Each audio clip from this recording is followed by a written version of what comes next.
नमस्कार। कभी सोचा है कि क्या हो अगर हमारे शरीर का अपना ही रक्षा तंत्र, मतलब जो हमें बीमारियों से बचाता है, वही हमारा दुश्मन बन जाए? आज हम ठीक ऐसी ही एक स्थिति को समझने वाले हैं, हाशिमोटोस थायरोइडाइटिस। ये एक ऑटो इम्यून बीमारी है जिसमें शरीर अपनी ही एक बहुत जरूरी ग्रंथि पर हमला करने लगता है। जरा सोचिए इस सवाल के बारे में। एक ऐसी सिचुएशन इमेजिन कीजिए जहां शरीर की अपनी ही फौज जो बाहरी खतरों से लड़ने के लिए बनी है, अंदर ही बगावत कर दे और अपने ही अंगों को दुश्मन समझने लगे। जी हाँ, यही असलियत है हाशिमोटोस थायरोइडाइटिस की। तो चलिए इस मेडिकल पहेली की एक एक परत को खोलते हैं और इसे समझते हैं। तो ये जो अंदरूनी जंग है, ये शुरू कहाँ से होती है? आइए सबसे पहले ये समझते हैं कि इस बीमारी की जड़ क्या है और ये शरीर के अंदर पनपती कैसे है। इसे कहते हैं ऑटो इम्यून बीमारी। देखिए, हमारा इम्यून सिस्टम जिसका काम है हमें इन्फेक्शन से बचाना, वो कंफ्यूज हो जाता है और शरीर के हेल्दी हिस्सों को ही टारगेट करने लगता है। ये बिल्कुल वैसा ही है जैसे जंग में कोई सेना गलती से अपने ही सैनिकों पर गोलियां चला दे। और इस पूरी कहानी का जो मेन टारगेट है वो है थायराइड ग्लैंड। हमारी गर्दन में मौजूद ये छोटी सी ग्रंथि हमारे शरीर के लिए बहुत बहुत जरूरी है। ये T3 और T4 नाम के हार्मोन्स बनाती है जो हमारी हार्ट रेट से लेकर मेटाबॉलिज्म और यहाँ तक कि हमारी मेंटल हेल्थ सब कुछ कंट्रोल करते हैं। तो हाशिमोटोज में असल में होता क्या है? शरीर की एंटीबॉडीज गलती से थायराइड सेल्स को दुश्मन समझ लेती हैं।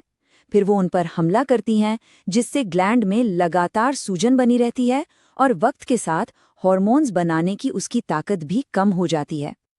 अच्छा, तो सवाल ये उठता है कि इस अंदरूनी लड़ाई का पता कैसे चलता है और डॉक्टर्स इसका सामना करते कैसे हैं? देखिए, इसे पहचानने का तरीका काफी सीधा है। जब कोई मरीज थकान या ऐसे ही दूसरे लक्षणों की शिकायत लेकर आता है तो डॉक्टर ब्लड टेस्ट की सलाह देते हैं। इस टेस्ट में T3 और T4 हार्मोन्स के लेवल तो देखे ही जाते हैं, साथ में TPO एंटीबॉडीज नाम की खास एंटीबॉडीज की भी जांच होती है। अगर ये एंटीबॉडीज खून में मिलती हैं तो यह हाशिमोटोज का एक पक्का संकेत होता है। एक बार बीमारी कंफर्म हो जाए तो इसका जो स्टैंडर्ड इलाज है वो है हार्मोन रिप्लेसमेंट थेरेपी। मरीजों को लीवोथायरॉक्सिन नाम की एक गोली रोज लेनी होती है। ये एक सिंथेटिक T4 हार्मोन है जिसका सीधा सा मकसद है शरीर में कम हो रहे हार्मोन की कमी को पूरा करना। लेकिन कहानी यहाँ खत्म नहीं होती, बल्कि कई लोगों के लिए इलाज शुरू होने के बाद एक नई ही चुनौती सामने आकर खड़ी हो जाती है। और यहीं से कहानी में एक बहुत ही अजीब और फ्रस्ट्रेटिंग मोड़ आता है। होता ये है कि कई मरीज दवा लेने के बावजूद भी ठीक महसूस नहीं करते। उनके ब्लड टेस्ट के रिजल्ट्स देखेंगे तो वो एकदम नॉर्मल दिखते हैं, लेकिन थकान और कमजोरी जैसे लक्षण फिर भी बने रहते हैं। ये सिचुएशन डॉक्टर्स और मरीजों दोनों के लिए एक बहुत बड़ी पहेली बन जाती है। अब ऐसी हालत में कई लोग दूसरे ऑप्शंस की तरफ देखते हैं, जैसे कि सप्लीमेंट्स। लेकिन सवाल ये है कि क्या ये सच में काम करते हैं? आइए देखते हैं कि साइंस इस बारे में क्या कहता है। सेलेनियम का केस इन बात को बहुत अच्छे से समझाता है कि कैसे साइंटिफिक समझ समय के साथ बदलती है।